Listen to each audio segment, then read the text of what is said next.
मित्रांनो, श्री स्वामी समर्थ. कसे आहात सगळे? छानच असाल अशी मी अपेक्षा करते आणि तुम्हाला व तुमच्या गोड परिवारास आजचा दिवस आनंदात जाऊ ही स्वामींच्या चरणी प्रार्थना करते.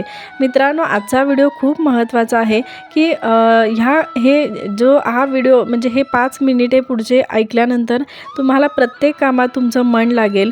तुम्ही कोणते टेन्शन घेतले असेल, कोणते मनाला तुम्ही कुठल्या एखाद्या गोष्टीसाठी खात असाल, तर हा व्हिडिओ जर तुम्ही ऐकल्यानंतर तुमचे खरंच तुम्ही फ्रेश राहाल, प्रत्येक कामात तुमचं मन लागेल.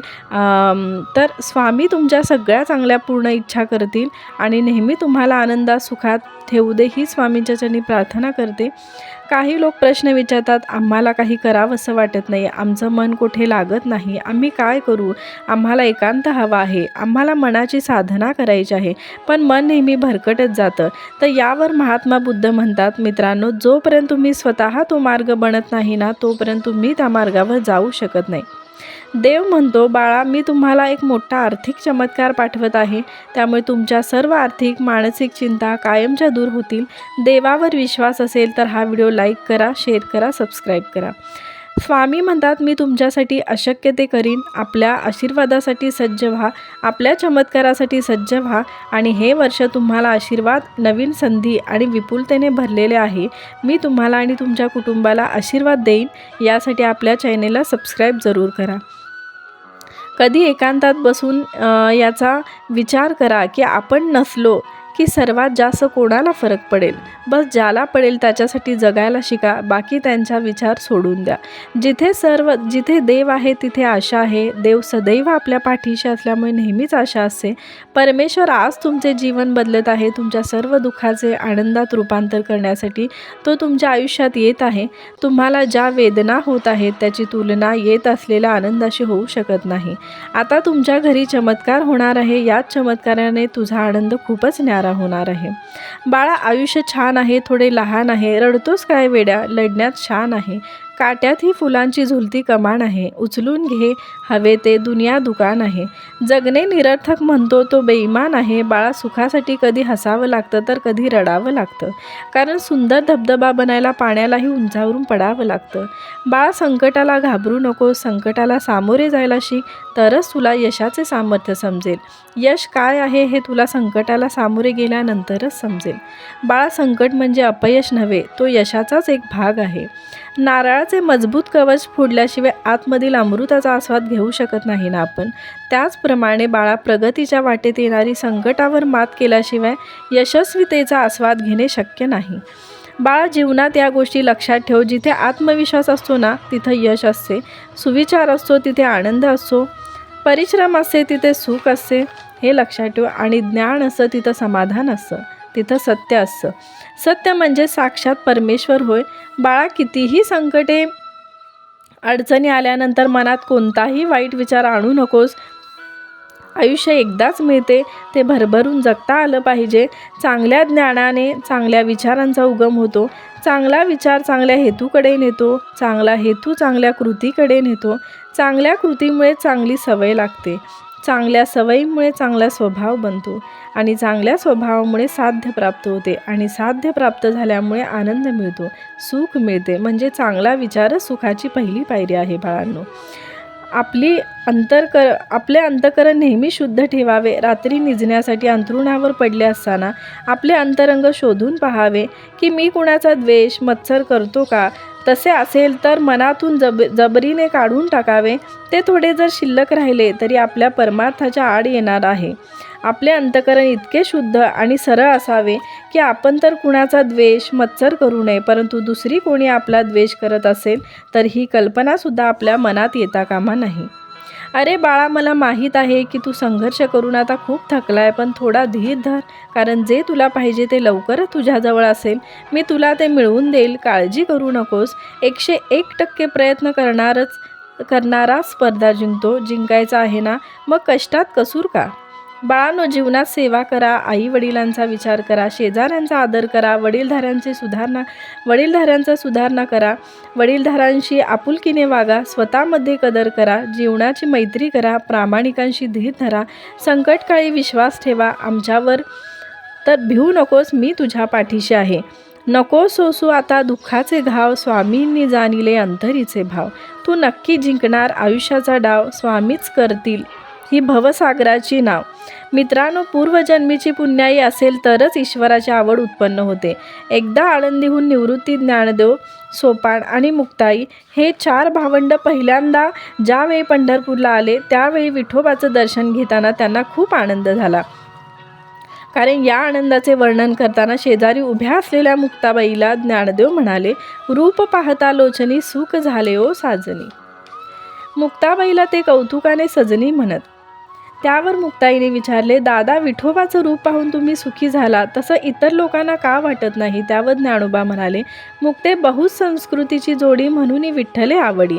अगं मुक्ताई, पूर्वजन्मीची पुण्य असेल तरच ईश्वराची आवड उत्पन्न होते, म्हणजे नीती. आणि मित्रांनो, धर्माचे आचरण, ईश्वराची मनापासून केलेली उपासना आणि शुद्ध मनाने जीवनाची वाटचाल केली असेल तरच या जन्मी ईश्वराची आवड उत्पन्न होईल.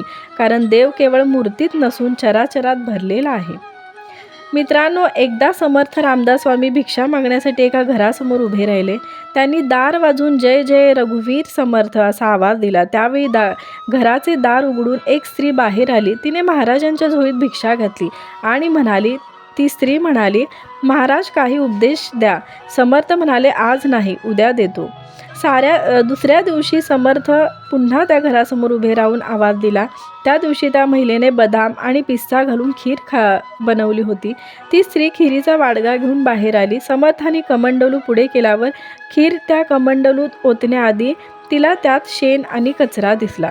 त्यामुळे ती खीर घालण्यासाठी थांबली. ती समर्थांना म्हणाली, महाराज, हा कमंडलू तर खराब आहे. समर्थ म्हणाले, खराब तर आहे, पण तू त्यातच खीर घाल. ती स्त्री म्हणाली, नाही महाराज, मग ही खीर खराब होईल. तुमचा कमंडलू द्या, तो मी धुवून स्वच्छ करून देते. समर्थ म्हणाले, म्हणजे हा कमंडलू स्वच्छ झाल्यावरच तू त्यात खीर घालणार ना? स्त्री म्हणाली, हो महाराज. तेव्हा समर्थ म्हणाले, माझाही हाच उपदेश आहे.